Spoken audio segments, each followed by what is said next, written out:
Okay. Hello, everybody. Good morning. Welcome to the LWT learning series. Let's walk together. Once again, we have Alpana Savant with us. I'm sure you have checked out the previous sessions we've had, and they were so amazing, isn't it? So today again, we have a very interesting topic and a very relevant one. It's all about having the right mindset to get to work, get ready for work. So are you all excited? I hope you all are as excited as I am to see what Alpana would be walking us through. Alpana, over to you. We can start. Yeah, thank you so much, Ashish. Just maybe let me just put the presentation on. Just- Mhm.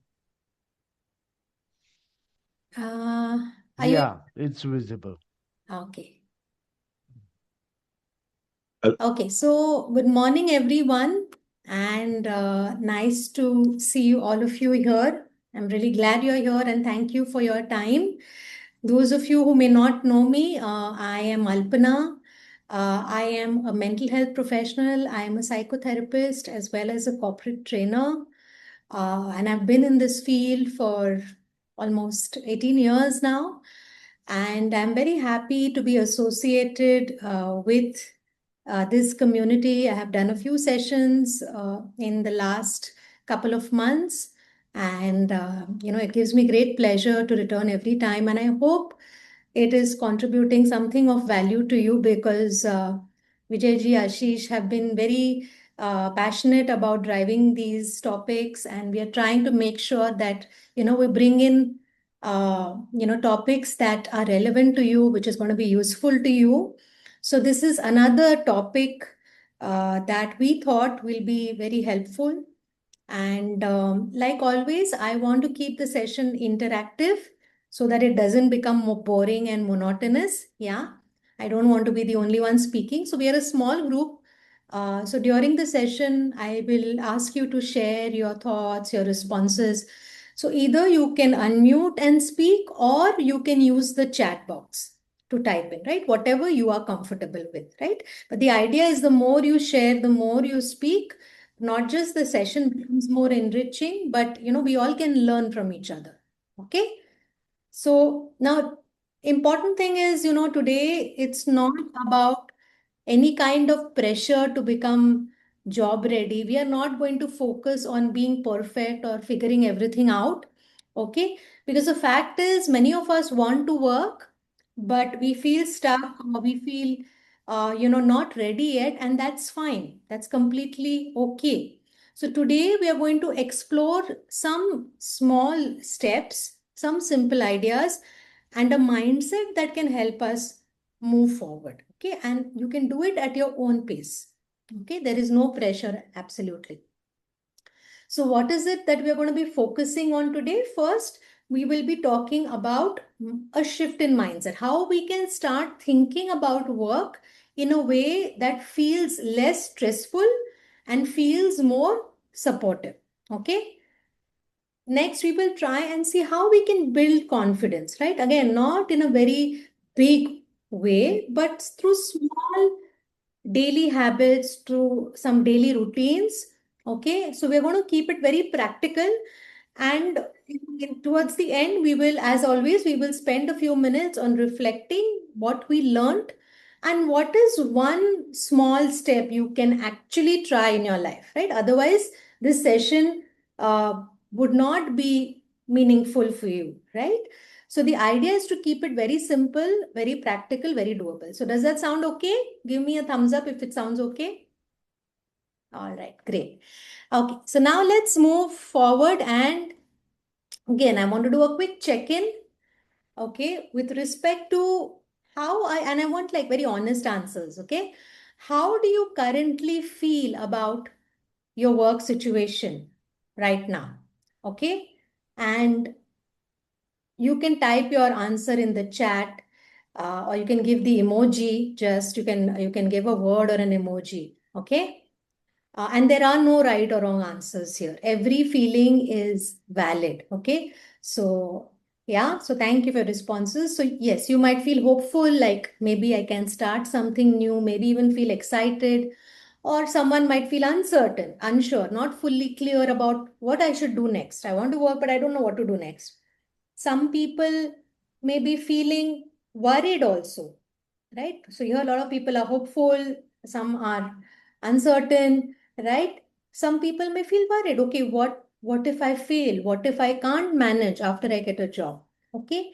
And there could be some people who may be completely avoiding, like I don't even want to think about it because it's too stressful and overwhelming. Yeah. So whatever your answer is, it's completely fine, right? It's not necessary that it has to be the perfect answer, right? So especially when we are trying to restart work or start a new job, right? It we could feel different things. In fact, someone might feel hopeful one day, like we are saying today we are feeling hopeful because maybe I spoke to a friend or because I attended this session and I'm feeling encouraged, right? And another day I may start feeling worried when I think about interviews, when I think about past experience, right? That also can happen. So our feelings are not set in stone. And the other way around also, I may be feeling uncertain today or worried today, but tomorrow I can feel hopeful and confident, right? And sometimes, people, we start keep telling ourselves, I'll start tomorrow. But when tomorrow comes, then again I avoid it. Not because I don't want to work, not because I'm lazy, because it feels too much to deal with. How many of us can relate to that? I will do it tomorrow. I will do it tomorrow, right? So if you're feeling any of these emotions, you are not alone. That's the first reassurance I want to give you. Yeah. So, and also the goal of the session is not to change your feeling immediately, but to understand how you're feeling, right? And then find a way to move forward, right? All right. So let's talk about Ravi. Okay, I want you to meet Ravi, who is a 26-year-old. Of course, this is a fictitious name, but the situation might be familiar to many of us, right? So he wants to apply for a job, but hasn't worked for the last 2 years because of his health reasons. Now, every time he's opening a job portal, he thinks, okay, who's going to hire me? Okay. And with that thought, he closes the laptop, closes the website. Now, my question to you is, what do you think Ravi is feeling? Doubtful. Doubtful. Yeah. So he might be doubting his abilities. Maybe in the last 2 years, I have forgotten. My skills have gone obsolete, right? Who's going to hire me? Feeling hope. Worthless, worthless. Worthless, absolutely. Yeah. Right? Feeling like, everybody else, has been working, doing well, and I am stuck, right? Or hopeless, like somebody saying, "Yeah, I don't know what to do really. And I don't know if it's too late for me, right? Or some people, sometimes, even feeling ashamed or very discouraged because of that gap. I've had a gap of 2 years and I feel very ashamed about it, right? So it could be so many different feelings, right? So this is the important thing to understand. This is not just about Ravi. Okay, many people go through this, right? So, like you open a job portal, you scroll for a few minutes, and then suddenly you feel overwhelmed. And then you say, no, no, I'll do it when I feel ready, when I feel more ready. But that ready feeling never comes. It's eluding us, no? We never feel completely ready, right? So today that's what we're going to work on, right? Even how to move forward, even when we feel like Ravi, even when I'm feeling unsure, even if I'm feeling like self-doubt, I don't know, I'm not sure, right? Even if I'm feeling anxious, even if I'm feeling like, is there really any hope for me, right? So, despite these feelings, we are not going to wait for these feelings to completely go away, right? So, it's not about becoming completely ready and then taking action. It's about taking small steps, and in taking those small steps, we become ready slowly. Yeah. So now the question for us is, okay, what is stopping us? Okay, what do you think is stopping us from moving forward? Any answers? We already spoke about it, but this is very important. Self-doubt, yes. Fear of, Lack of sorry? lack of confidence. Absolutely. Lack of confidence, self-doubt, fear of failure, right? These are very common reasons. Fear of failure, for example. Yeah, what if I try and don't get selected, right? So better not to apply, right? Because if I don't apply, then there is no scope of rejection. But we spoke about this last time. Not trying itself is a failure, right?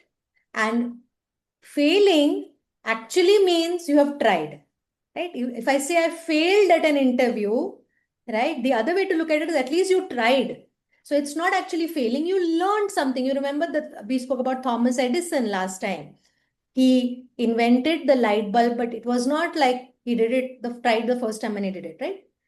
Apparently 1,000 times or 10,000 times, that he failed, he learned different ways of not making the light bulb, right? So instead of taking the risk, you say that it's better not to try. Or what if I get the job and I'm not able to manage it, right? So that fear of failure makes us avoid. Okay. Another thing is comparing with others. How many of us do that? Almost Yeah. everyone. I My definitely. friends are already settled, they have better experience, I'm far behind. And then when I compare myself with others, it makes us feel small.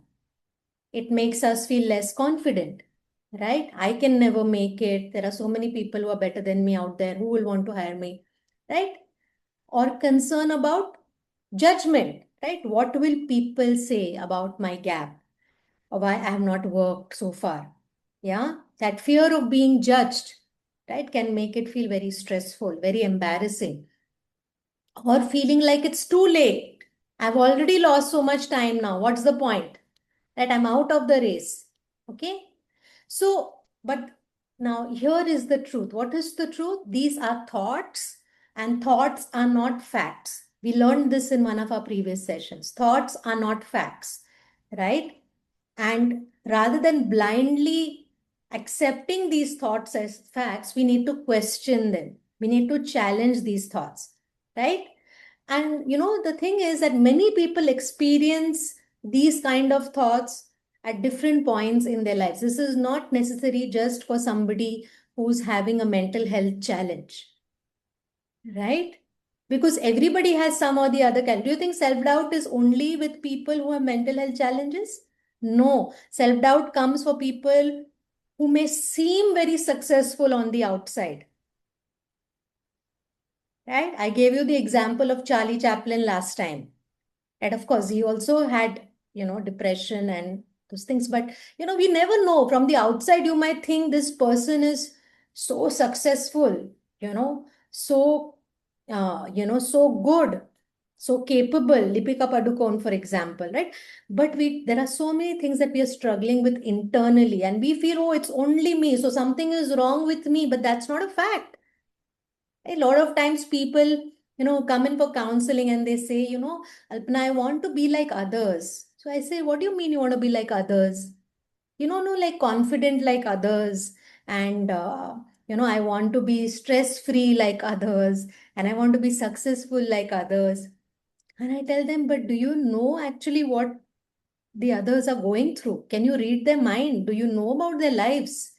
Because every person who comes and talks to a counselor, or who shares, when they share about their life experience or their deepest fears, right, that's when we get to know them, right? People are not wearing labels on their forehead and saying that, I have self doubt, I have this problem, that problem. So on the outside it might seem like, everybody is doing fine, only I am doing badly, and I'm the only one struggling. But remember, that's just your thought deceiving you. Okay. So if you can relate to any of this, doesn't mean that you can't move forward or there is something really wrong with you. It just means that you're human, right? It doesn't mean you're lazy. It doesn't mean you're not serious. It just means that you're feeling overwhelmed. Yeah. And looking at this, I want to ask you which of these feels most real for you, right? Which of these actually shows up most for you, which actually stops you or puts in that self-doubt, or, makes you feel overwhelmed?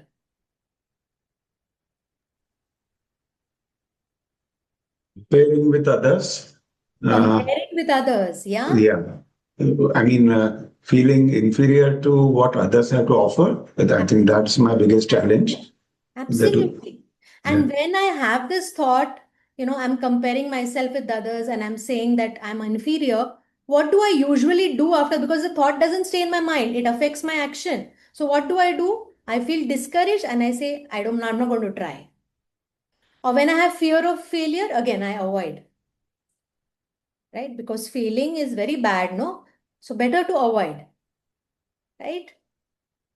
I or you worry about being judged again. So then also, so every time you're having this kind of thought, it is, what is it leading to? It's leading to avoidance, it's leading to delay, it's leading to procrastination, right? So it is actually, these thoughts are actually keeping us stuck.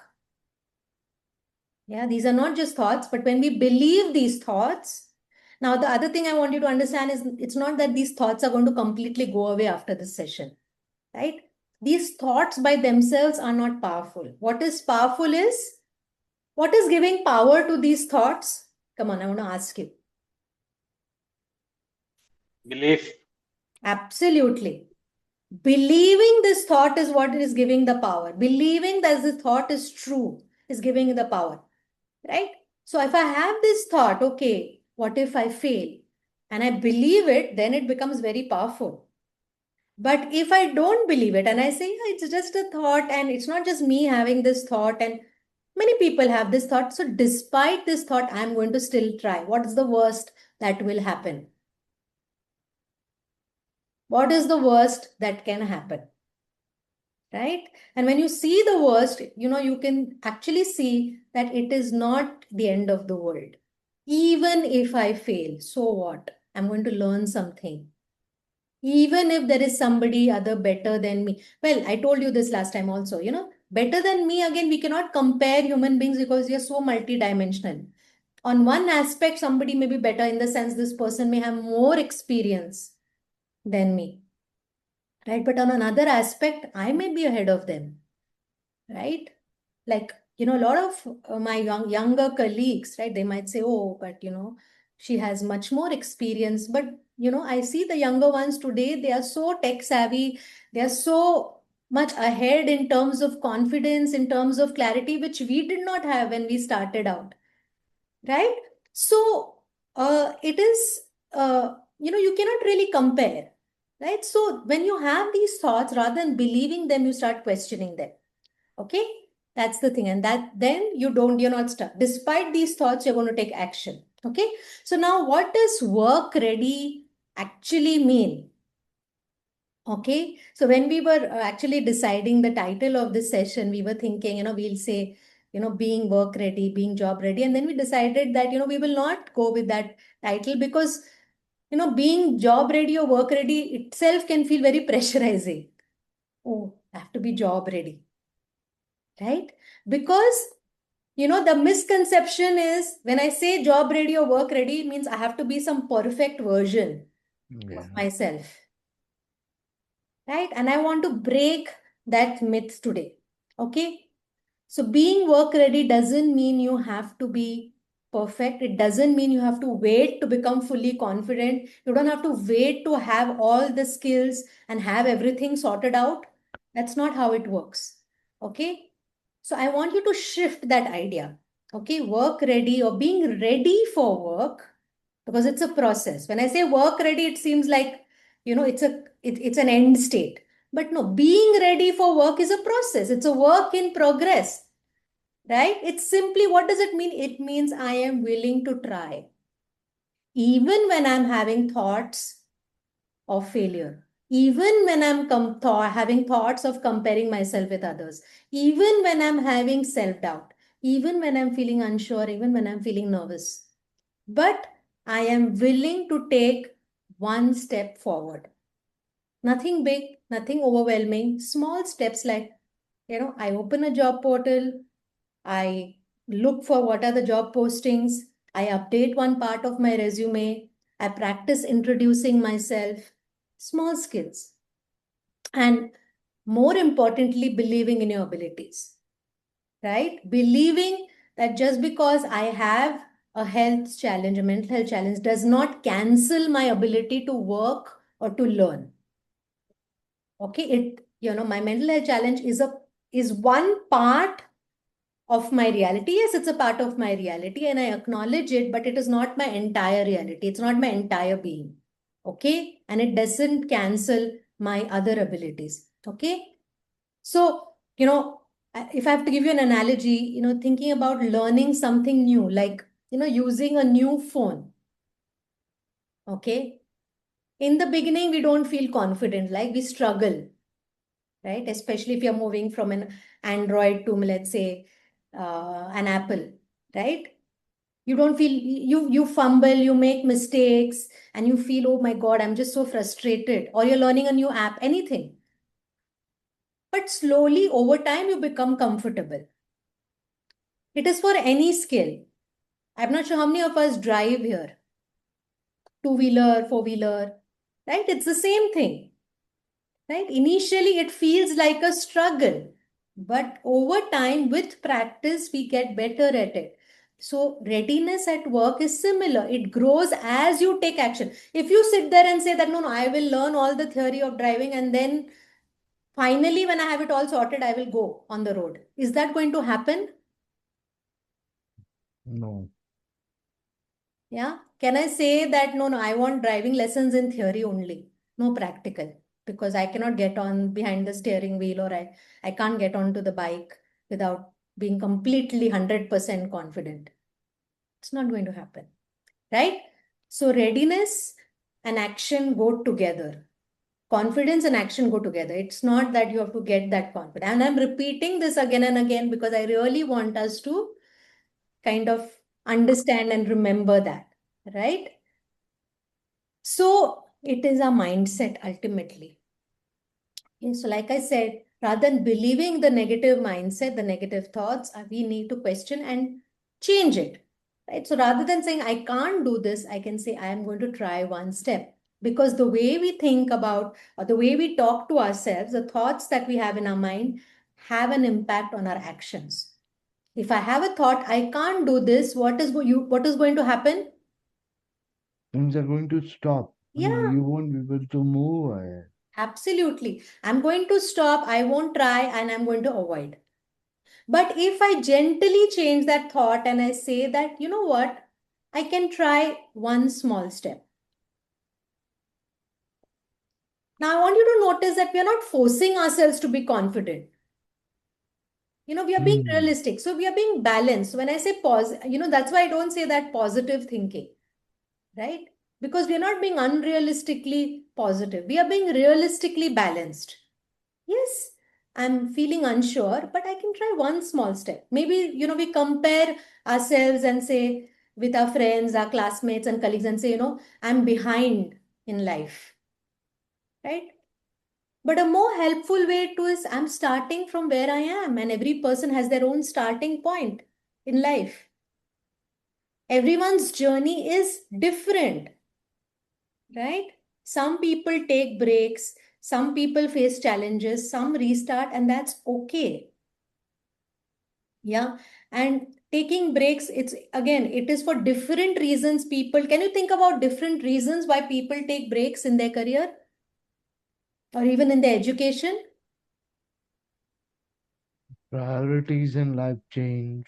Priorities in life change. So, for example, For women, it is often maternity, absolutely, or family responsibility, family somebody responsibilities. caring for the elderly. That's often a, yeah. Absolutely, absolutely. So, it could be either like a maternity leave, so taking a break because of that, or caregiving responsibilities, somebody elderly at home has a health issue, and that's why you have to take a break.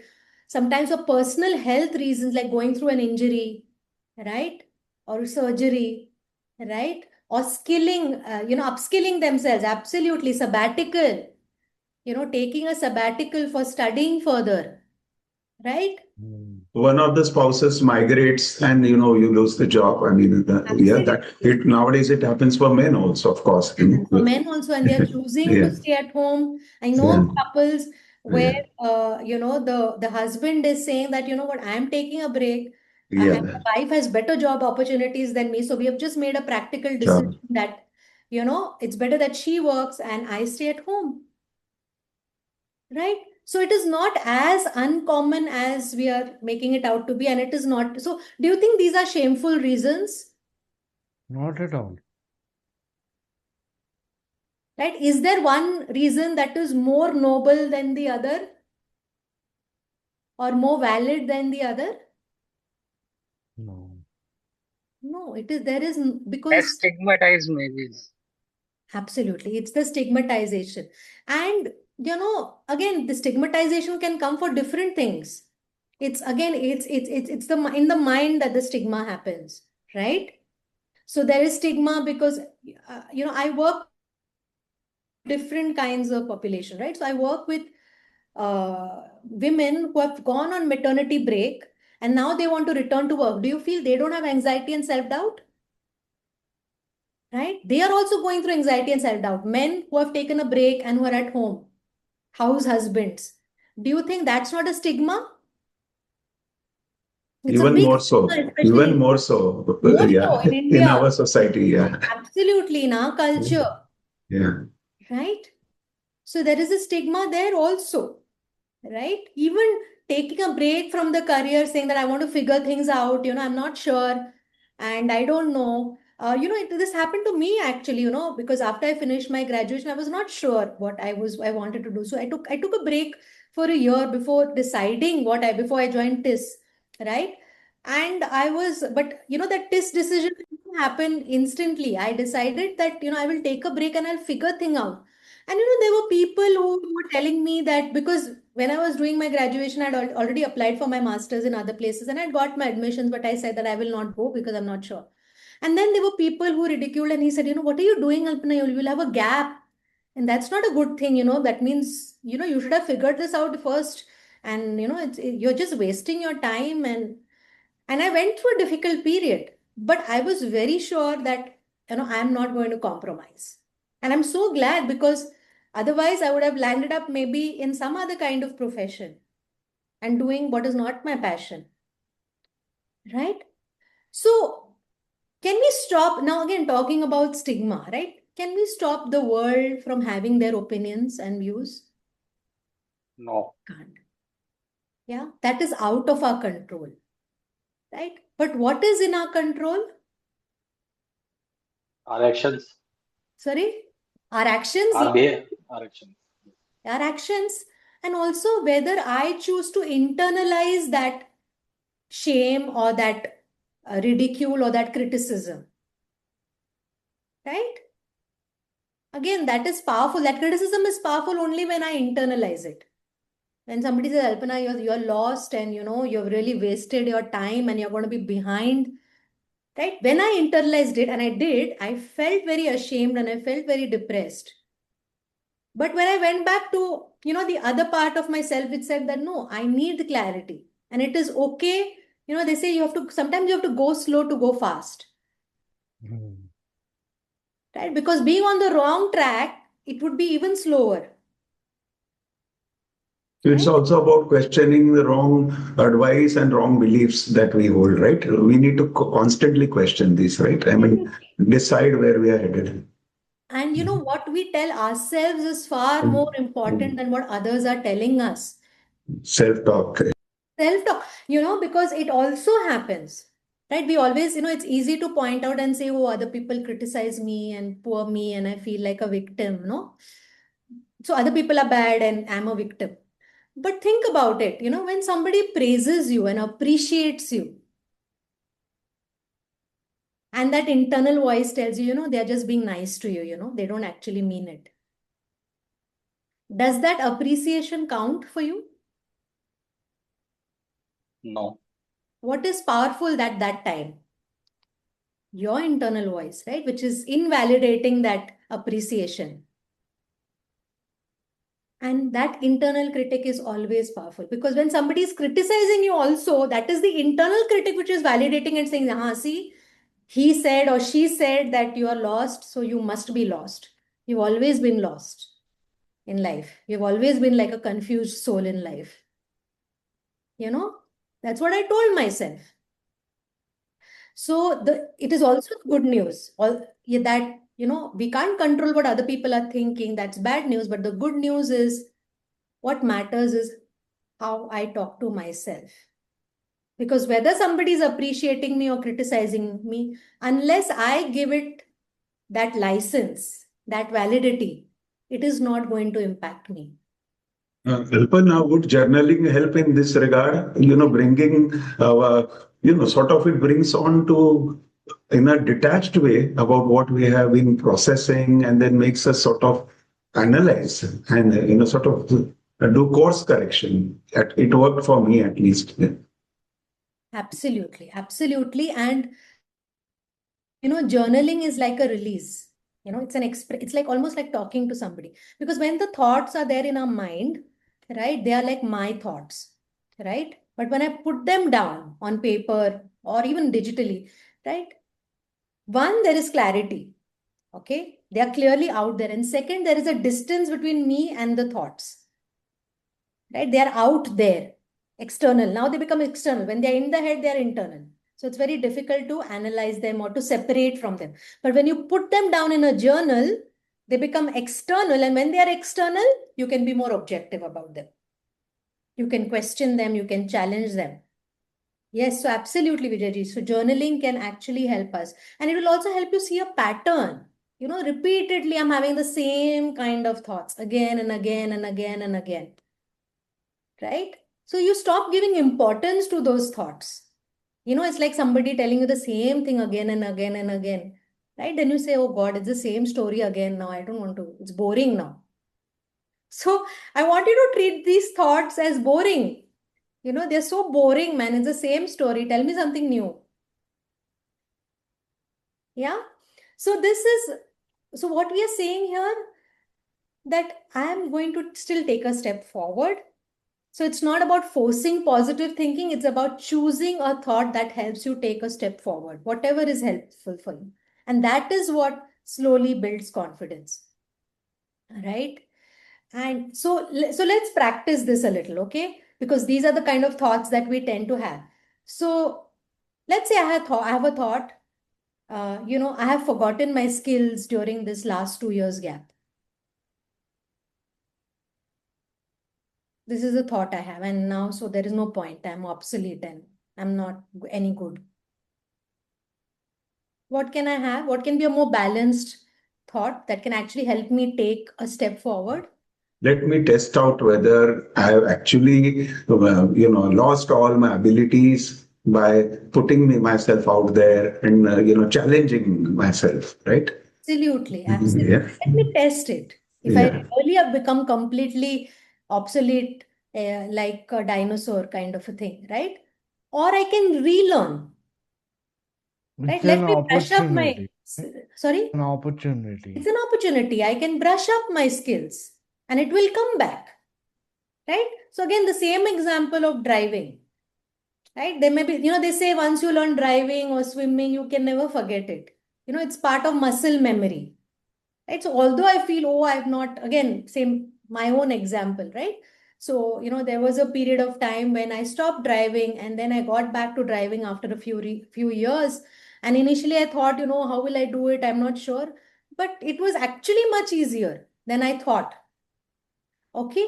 So, or okay, if you have another thought, it's too late for me. I've wasted too much time already.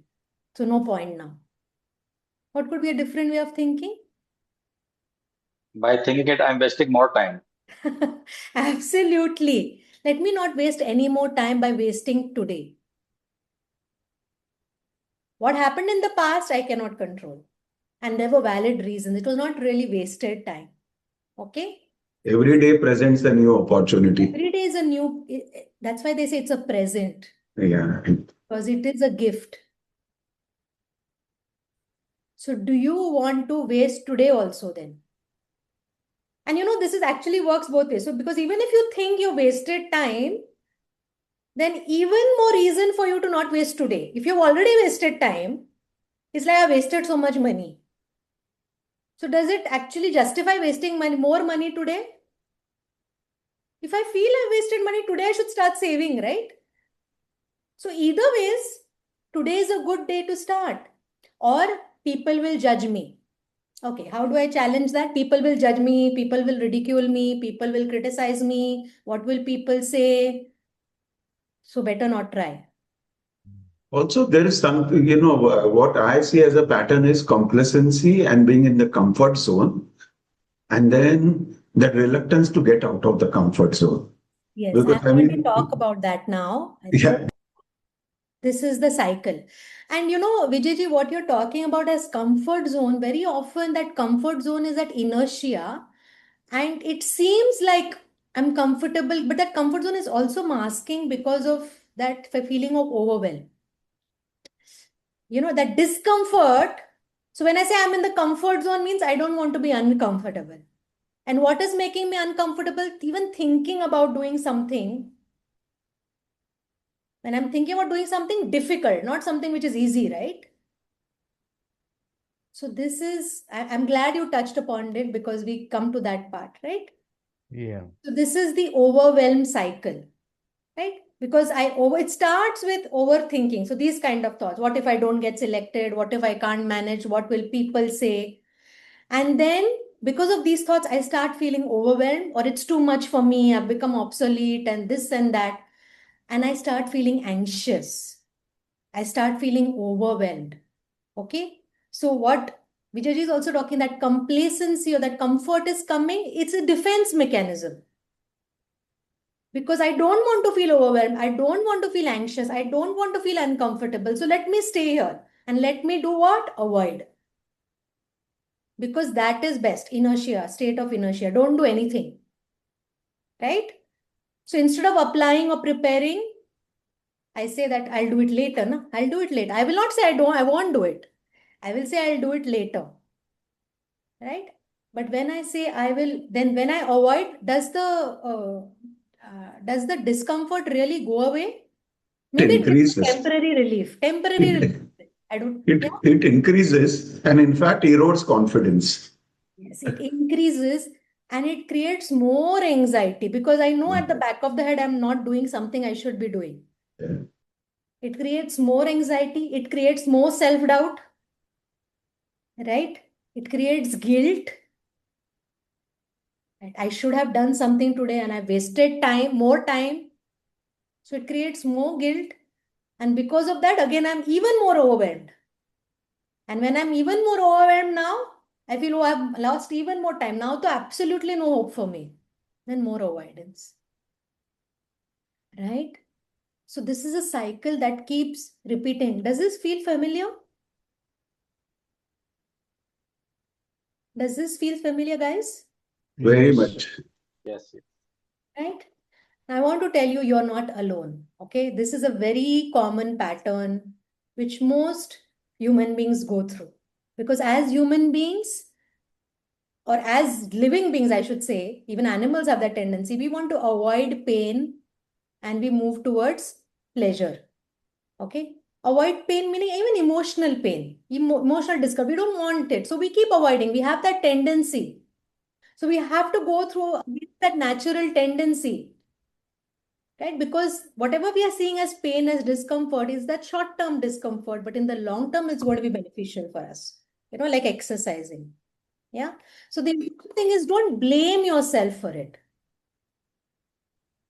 That I'm so lazy, I'm so, worthless and useless and hopeless and I don't know what else. Right? But just recognize this cycle because awareness is very powerful. Once you start realizing, it's like, seeing the magician's trick. Once you know the trick, that magic trick, the magic does not have that same impact, right? So once you are aware, you can start breaking this cycle. So how do we break out of this cycle? Any guesses? Taking right actions. Absolutely, absolutely. The 10-minute rule. Okay. So how do we break this? It's a very simple and powerful way, which is we call 10-minute cycle. The idea is whatever feels difficult, whatever task feels difficult, you don't have to commit to finishing it. You just commit to doing it for 10 minutes.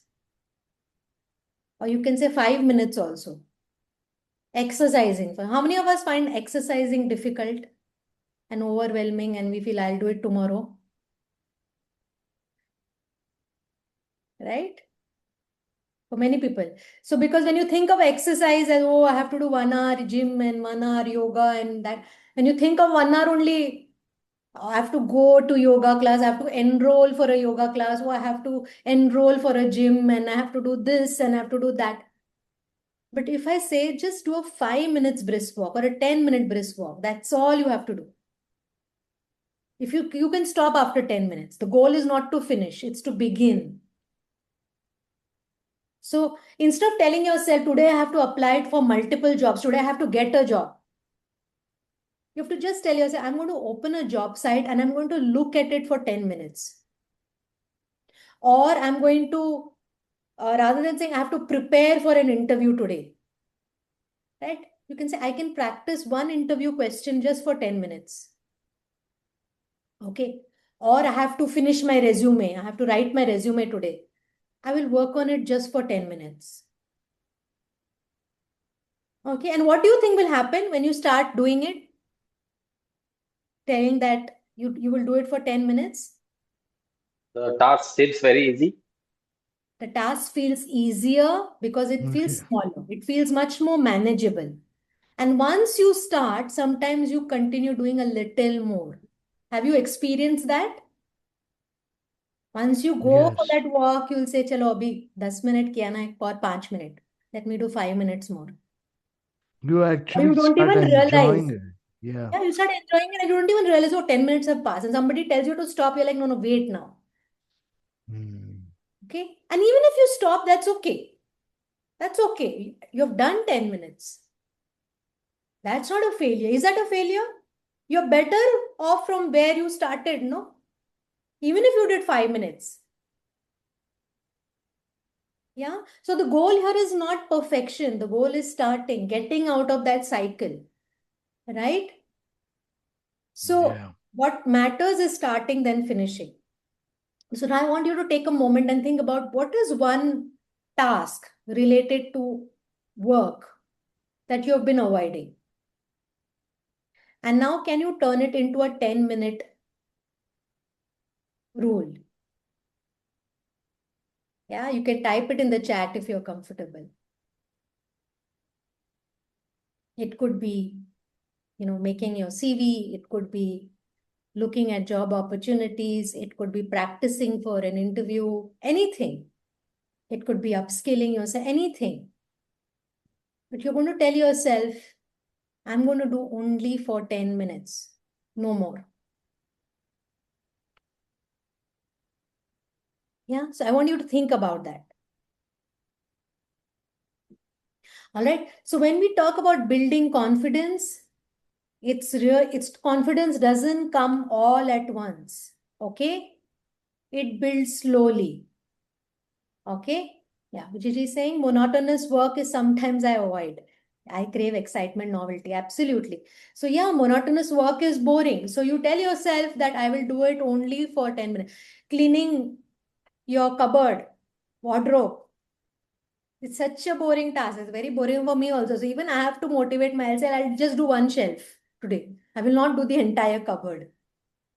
I actually work like that in piecemeal, because or kitchen, I have to clean the kitchen. I'll say I'll just do one cabinet. Yeah, monotonous, very boring work, right? Or very challenging work, either ways, right? So instead of thinking I will make big changes, I focus on small things. So You start by, now here are the examples. You start with a simple, small daily routine, something as basic as waking up at a fixed time. How many of us have a fixed time to wake up in the morning? You wake Yeah, up me almost. fixed time. You Yeah, have a almost. morning routine that you follow. Yeah. Yeah, waking up at a fixed time, getting dressed, or getting neatly dressed for the day, right? Going for a short walk. Going for a walk, absolutely. So it actually helps your mind and body to get into a rhythm. 5 a.m. every day and yoga. Wow. That's a Outstanding. We need a session by Vijit now in the now latest again, time. so we see Vijit and so 5 a.m. every day. Now others will think, no, I can't wake up at 5 a.m. every day. I am not going to do it. But who has asked you to wake up at 5 a.m.? Maybe you can say, I will wake up 15 minutes earlier. Yeah, 15 minutes earlier. So the problem is, see, we compare ourselves. Rather than feeling happy for Vijay and proud of him, we'll say, oh, I to wake up at 8 o'clock or 9 o'clock. I'm so useless. No, it's okay. And again, what works for your body? What works for your mind, right? That is important. So I will wake up 15 minutes earlier or I will sleep 15 minutes earlier. How many of us here scroll through our phones before going to sleep? And that delays your sleep time?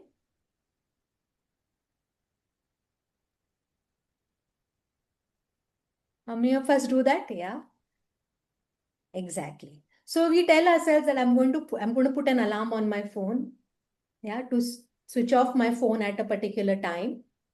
And the alarm will go actually 10 minutes before to give me an alert that after 10 minutes I have to switch off my phone. So two alarms, right? Because you already know this, right? The light that comes from your screen doesn't allow the brain to produce melatonin, which is a sleep hormone.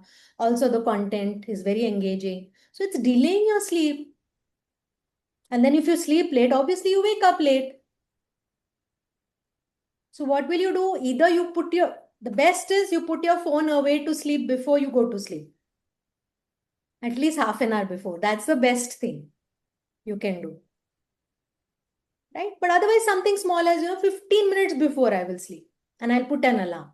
So small things like this actually give a sense of rhythm, a structure to your day. Okay? And practicing, Can we yeah. use it positively? Sometimes I listen deep sleep music. Yeah, if it is helping you fall asleep, sure, that's fine. But it is delaying your sleep.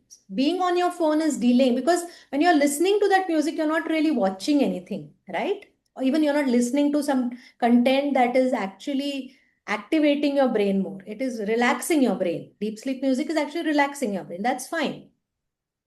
Okay. But I would still say try to use, rather than a phone, try to use a different device. Okay. The reason is I even say don't use your phone for morning alarm. Because what is going to happen, you think, when you use your phone as your morning alarm? Scroll the moment we wake up then. Absolutely. Even First hour before you of the open. day, doom scrolling, and then self guilty. Yeah, this is how I started. Amazing idea. Yeah. So even before you open your eyes properly, your phone screen is in front of you, isn't it?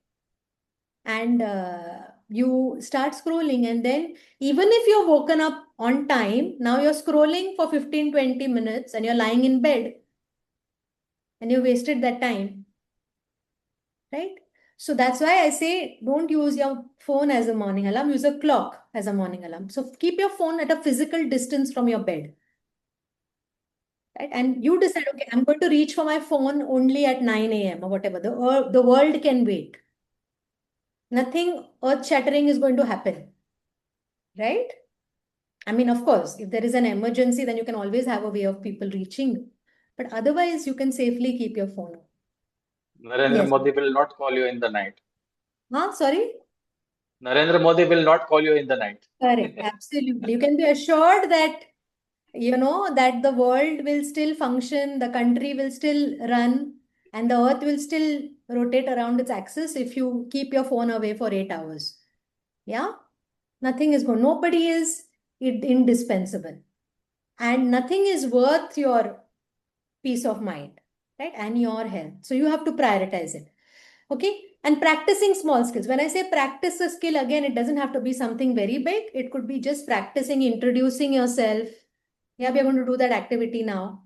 Okay. Even doing it for 2 to 3 minutes, or practicing an interview question. Tell me something about yourself. How many of us have practiced this? Tell me something. Tell me something about yourself is a very common interview question. And most people fumble on it because it's the first question, no? So we are very anxious. We are very nervous. How many of us have actually practiced this? I Tell me. have. Yeah. And then when you have practiced, you're more prepared, you're more confident, isn't it? Right? So you don't have to get it perfect. When I say practice, again, practice makes perfect. Right? So it could be just writing or typing down a few lines about yourself, your skills, your achievements, anything. Right? You practice in speaking in front of the mirror. Right? So these are small skills. You get comfortable little by little. And gentle exposure. So again, you don't have to apply immediately, but you can see I will just start by looking at job postings to understand the different kind of roles that are out there. So you get a reality check also. What are the roles? What are the qualifications? Rather than just, believing it in your head, I am not capable, I am obsolete, and I am this and I am that. You look and see what is the experience or for your experience and skills, what are the kind of job offerings that are. So it's a reality check that you're doing. And there is no pressure to apply. And you say, I'll just look for one job posting. Okay. And whenever you feel comfortable, you can try to apply for one. Yeah. So the idea here is you go at your own pace. And like I said, these small steps may seem slow. Like, this is so slow. Alpana is suggesting something so basic, but they're sustainable ways to build confidence. You've heard the story of the tortoise and the hare. Who won the race? Tortoise. But the tortoise is so slow. Steady Consistency. and consistent. Absolutely. It doesn't matter. It was the consistency that was actually what got the tortoise to win. Okay. So you don't build, same thing with confidence is not built overnight. Okay. You build confidence by taking small, consistent actions. So which step feels easiest for you here? What do you feel you can start doing? Or maybe you're already doing it. I want you to type it in the chat. Yeah, type it in the chat. And, as I'm going through this also, you can tell me what of these things you feel you can actually start doing. Okay, focusing on one job application is practical, as tweaking resume according to job description. Yes, and passing ATS screening takes time. Absolutely. So one job application at a time you can do. Yeah, that's fine. It's quality, not quantity that matters. Okay. Similarly, a daily routine. Yeah, so regular sleep and wake time. Yeah. So what does a good routine do? It creates stability, and stability gives you a sense of structure. It gives you a sense of control. Very important, right? So maintain a regular sleep schedule, roughly sleeping and waking up at the same time. And proper sleep can actually improve your mood and your energy levels also. Yeah, so that's important. Regular meals. Eating meals at fixed times. It helps to nourish your body. It helps to avoid sudden drops in energy or mood, right? That can happen because of not eating. And, then we crave junk food and we eat junk food, right? Also getting Proper hydration. Proper hydration is very necessary. hydration also, especially now in the summers here, being hydrated is very, very important. Having enough water, right? Just aim to have at least 3 liters of water, so now sometimes you're not able to judge how much water we've had. So I always say keep 3 liter like 1 liter bottles and say first I'm supposed to finish it in every part of the day, 3 parts of the day. First part I'm supposed to finish 1 liter, second part, second liter, right?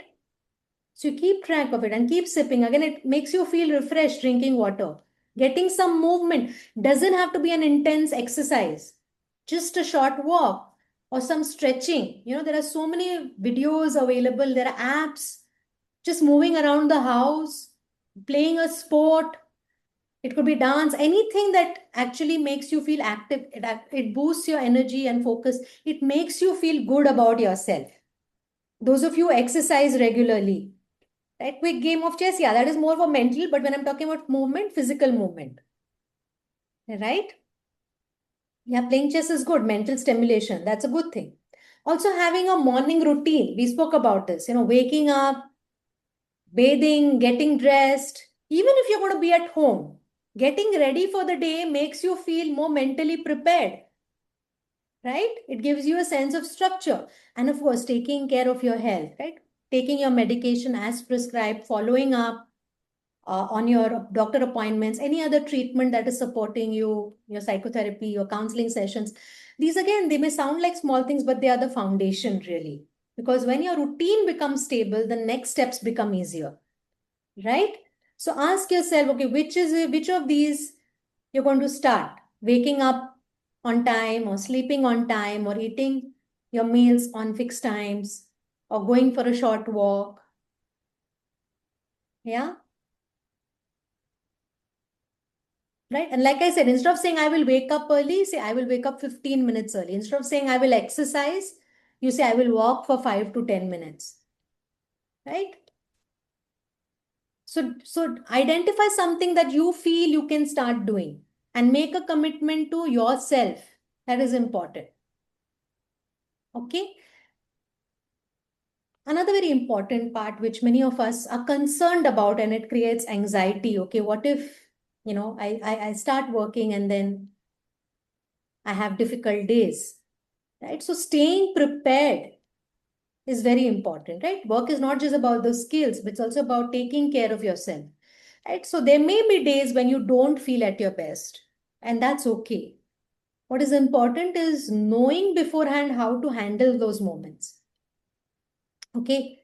So one is knowing early signs, okay? That, for example, there is a change in your energy level, you feel tired more than usual, or mood changes, you feel irritable, or you feel low, or you're distracted, or you're having different kinds of thoughts, right? So catching these signs early makes them easier to manage. We have spoken about this in the earlier sessions also, right? Detecting smoke, right, is much better than detecting fire, right? It's easier to manage it. So know your body and know your symptoms, right? That is very important. And then calming your mind and body, right? Techniques we have spoken about, like slow breathing, or grounding techniques, like noticing things in your surrounding, right?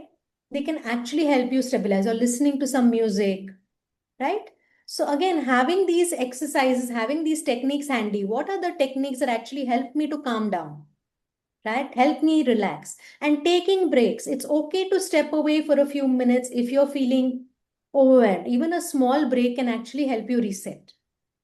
And last but not the least, reaching out for support, right? And again, you don't have to wait until things become very difficult and you've reached a crisis point. Reaching out early can make a big difference. You can speak to somebody you trust, preferably your manager or somebody in your team, or even a friend or a community member, right? Asking for help is not a weakness. Understand that, okay? It's very important, right? So again, the goal here is not to avoid difficult days and say, oh, I don't want to have any symptoms when I'm at work. Well, it's going to happen, right? So the goal is to feel more empowered and more in control when that happens, rather than being caught off guard. Yeah? Now, this is another big concern that people have. How do I talk about gaps? So what do you think is the answer to that? When somebody asks, why do you have a 2-year gap? Why is there a gap in your resume? How do you answer that? Very tough. Sorry? It's very tough It's tough, question. of course. Just mention health issues, don't be specific. Yeah. Yes, very important. So many people worry about career gaps. How do I explain it when somebody asks? But like we already discussed, gaps happen for many valid reasons. It could be health, it could be somebody's exams, it could be upskilling, it could be a family situation, caregiving responsibilities, right? So first of all, there is no need to be ashamed about it. That's important, right? Because we find that question tough because we ourselves have stigmatized it. If you are not ashamed about it, what is the fear? If somebody asks your name, are you going to be ashamed to answer? No. Is it going to be a difficult question to answer? No, because you're not ashamed about it. When I'm ashamed about something, when I'm afraid how that other person is going to really perceive it, that's when it becomes a difficult question, right? Or an embarrassing question. So first of all, take that you can't take the judgment away from the other person's mind. You can't know. And by the way, a lot of people, employers understand gaps. Okay, because they see all kinds of individuals. So what they are focusing on is how ready you are right now. Okay, so the idea is you keep it simple. You don't need to over explain or give too many details, like Vijit said, right? You can be honest, but you can be brief. So you can say that I took some time off due to personal reasons or health reasons, right? But what you have to highlight is where you are right now. Focus on the present. Now I'm ready to return to work. In the meantime, I developed these skills. Okay. So instead of panicking when somebody asks you why there is a gap in your resume, you can calmly give a short answer and then move forward. But for that, first you have to take that embarrassment, shame out from your head. Okay. You don't have to justify your entire past. Okay. Most companies don't drill down to health issues or care. Absolutely. Yeah. So they are not going to, again, we are imagining the worst case. And if, by the way, somebody is going to judge you, then maybe it's not a good fit. You don't want to work for a company like that, who are not able to understand your health realities, who are not being able to be sensitive enough, right? So it's good that you know about it because, rather than them rejecting you, you are rejecting them. Isn't it? You want an employer who is able to respect you, right? With your reality, isn't it? And accommodate, right? So the important thing is that we justify where we are. So emphasize on your learning, your skills, your experience level.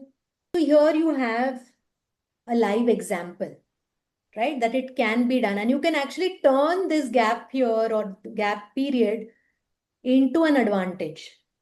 That I actually took time to upskill myself, to polish my skills, polish my resume, right? So, so if Vijit can do it, all of us can do it. If one person can do it, there is no reason why anybody else can't do it, right? It's all about the mindset. Yeah. It's about whether you believe. So, there is a saying, whether you believe you can or cannot, either ways you are right. Yeah. So if you believe you can, you're right. If you believe you cannot, also you're right. Because you're going to decide ultimately. Okay. So again, this is a kind of a practice that I'm going to ask you to do. Okay. So suggestion, because this is an introduction that typically, we need to give, not just tell me something about yourself, but just a basic introduction. And somebody asks you to introduce yourself, or you are meeting someone and, in a professional setting, and you can just say this basic thing. Many people feel nervous when they have to introduce themselves, right? In interviews or in a new situation. So you don't have to say everything about yourself, just a few simple lines. And this is just a example, of course, right? So you can start simply by saying, okay, hi, my name is Alpana, and I am interested in, I can say maybe I'm interested in training, or I'm interested in counseling, or I'm interested in working with such and such population, or I'm interested in working in this kind of setting. So you can say, okay, I'm interested in, my name is Ravi and I'm interested in working in customer service, or I'm, interested in working in an admin role. Okay. And I'm currently working on improving my communication skills, and I'm currently working on building my computer skills, whatever it is. Right? So this is simple, honest. It doesn't require you to have everything figured out. You're just talking, telling your name, you're talking about what you're interested in and the current skills that you have. Right? This is just a practice. The more you practice, the more natural it will start feeling. Okay, for you. So this is something that I would like you to practice. Yeah, even more simple is when in the job description, you can see that what is it that the role requires. And the idea is, you align with that role. So you say, I'm interested in the role that you am applying for. So if I'm applying for a customer service role only, I will say I'm interested in customer service. I will not say I'm interested in finance, right? Because there is no alignment. So you have to tweak your answer or gear your answer in a way that shows them that you're aligned to what they are looking for. And okay, when you give your introduction, it's like, setting up the next set of questions, right? So if I say, I have built, I'm working on building my computer skills, and it's okay, what have you learned? Can you tell us a little more about that? So in a way, you are driving the interview. You can actually decide what is the next question you want them to ask you. So play it as per your strengths. So this can come only when you practice. Right? Or, in the past 1 year, I've been working with an NGO or I've been working on this. So they will ask you a question on that. And this has helped me develop this competency. Right? So, they will ask you questions like that. Now, ultimately, what are employers looking for? Right? This is a general thing. Of course, company specific, role specific, that differs, but generally, what are they looking for? Right? We often assume it's just about, qualification, experience level, technical skills. Yes, those matter, but then whether it's an entry level job or an experienced job, there are few core qualities that matter, and you may already have these qualities, right? And I want you to think about which of these qualities you already. So it's about reliability, that showing them that someone can depend on you, right? That you're going to follow through on commitments, that you're going to be accountable for your work. Willingness to know. This is a very big one. So it's not that you have to have everything figured out. Yeah, no matter how experienced you are, every role requires some learning, and every employer values people who are open to feedback, who are adaptable, who are willing to learn and grow. So if you can demonstrate that right now I don't have an answer for this, but I'm willing to learn, that is a huge plus. Right? So even in an interview, if you feel you don't have an answer for something, you can say, I don't have an answer for this, but I would be happy to learn more about it. Right? So showing willingness to learn, respectful communication, how you speak, how well you can listen. So being a good listener, right? So clear, respectful communication is important, right? Punctuality, being on time for office, for meetings, even in your deliverables, yeah, delivering your work in time and completing your tasks with responsibility, doing with care, right? Asking for help when you need, taking ownership. So if you think about these are qualities that apply across all jobs, whether it's working in an office, working in a store, working on the field. And very importantly, you may already have some of these qualities and strengths. So rather than focusing on what you don't have yet, recognize the strengths that you already have. So think about which of these strengths you already have. Yeah, take a moment to think, and I want you to put it in the chat. Which of these strengths you already have? Qualities you already have?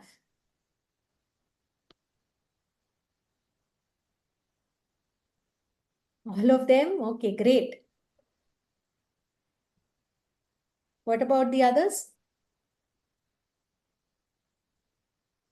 I Willingness to think, learn, definitely, yeah, right? willingness to learn and to respond to challenges responsibly. Absolutely. Punctuality also. See, these are within our control. These things are within our control. Hmm. And I can develop them. Again, the aim is not perfection, but developing them, right? So, yeah, sorry. As we come towards the end of the section, let's pause. We spoke about different ideas today. I want to really think you to think about, okay, what is one small step that you can take next? Yeah, and what is one thing that you learned, right? Because ultimately, like I said, you don't have to be fully ready to begin. You become ready by beginning. Okay. So what is it that, you feel that you can take away from today's session? That is going to be very important. Choose something that is realistic for you. Yeah. However, whatever your step is, however small it feels, it still counts. Yeah. It's important for you to understand that. Yeah. Because, it's about taking those small steps. Right. The fact is, restarting work is not always easy. And the fact that you showed up here today itself is a step forward. Yeah. So as we are going to end the session today, I don't want you to think about everything you're going to do at once, just one step at a time. Yeah. So I'm going to stop here, and any final comments or questions, anything. But I would definitely want you guys to, Ma'am, think of something that you're taking away, not to make me happy, but, for yourself to commit to.